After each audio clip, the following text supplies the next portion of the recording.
தெரியாம பேசியிருக்கிறாருங்க. உங்களுக்கு சினிமானா எவ்வளவோ இருக்குங்க. இடுப்பு கிள்றத உங்க நினைவுக்கு வருமா? அப்ப ரம்மி நாயகன் சரத்குமார் என்ன பண்ணாரு? கலாமாஸ்டர் எங்கிருந்து வந்தாங்க? பிரச்சாரத்துக்கு வேன்ல ஏற்றி அவங்க கூட சேர்ந்து நடனம் பண்ணீங்களா இல்லையா? நனி நாகரத்தையோட பேசணும். பேசும்போது ஒவ்வொரு வார்த்தையும் கவனமாக இருக்க வேண்டும், நாகரிகமாக பேசணும். அது ஒரு மாநில தலைவராக இருக்கக்கூடிய ஒரு பேசிய பேச்ச பிஜேபியினுடைய எம்எல்ஏ, மதிப்பிற்குரிய எம்எல்ஏ வானதி அவர்கள் ஏற்றுக்கொள்வார்களா? நீங்க போய் கேளுங்க, வானதி அவர்கள் கிட்ட கேளுங்க, இது சரியான்னு கேளுங்க. அக்கா தமிழிசை அவர்கள் இங்க பேசிய பேச்சை எடுத்துக்கொள்வாங்களா?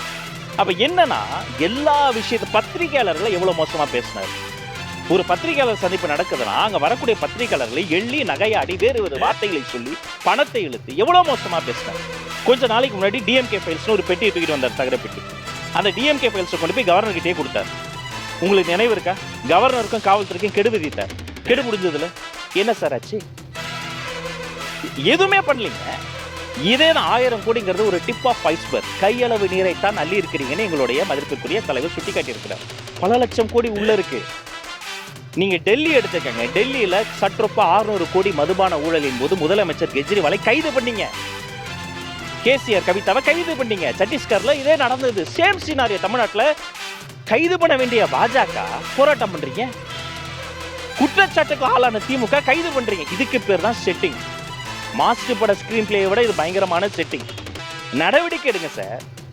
இந்தியா முழுக்க காலங்காலமா 2 அரசியல் நடக்குது. என்ன தெரியுமா? ஒண்ணு வெளியில எதிர்க்கிற மாதிரி எதிர்ப்பாங்க, உள்ளுக்குள்ளார மறைமுகமா திரைமறைவு பேரம் நடக்கும். 1000 கோடி இடி பிடிச்சாங்களா, இதை வச்சு இவங்க அரசியல் பண்ணுவாங்க, போராட்டம் பண்ணுவாங்க. அதுவா மக்கள் கேட்டாங்க, உங்ககிட்ட அதிகாரம் இருக்கு, இடி இருக்கு, சென்ட்ரல் ஏஜென்சிஸ் இருக்கு, கைது பண்ணுங்க. கெஜ்ரிவாலை கைது பண்ண முடியும்.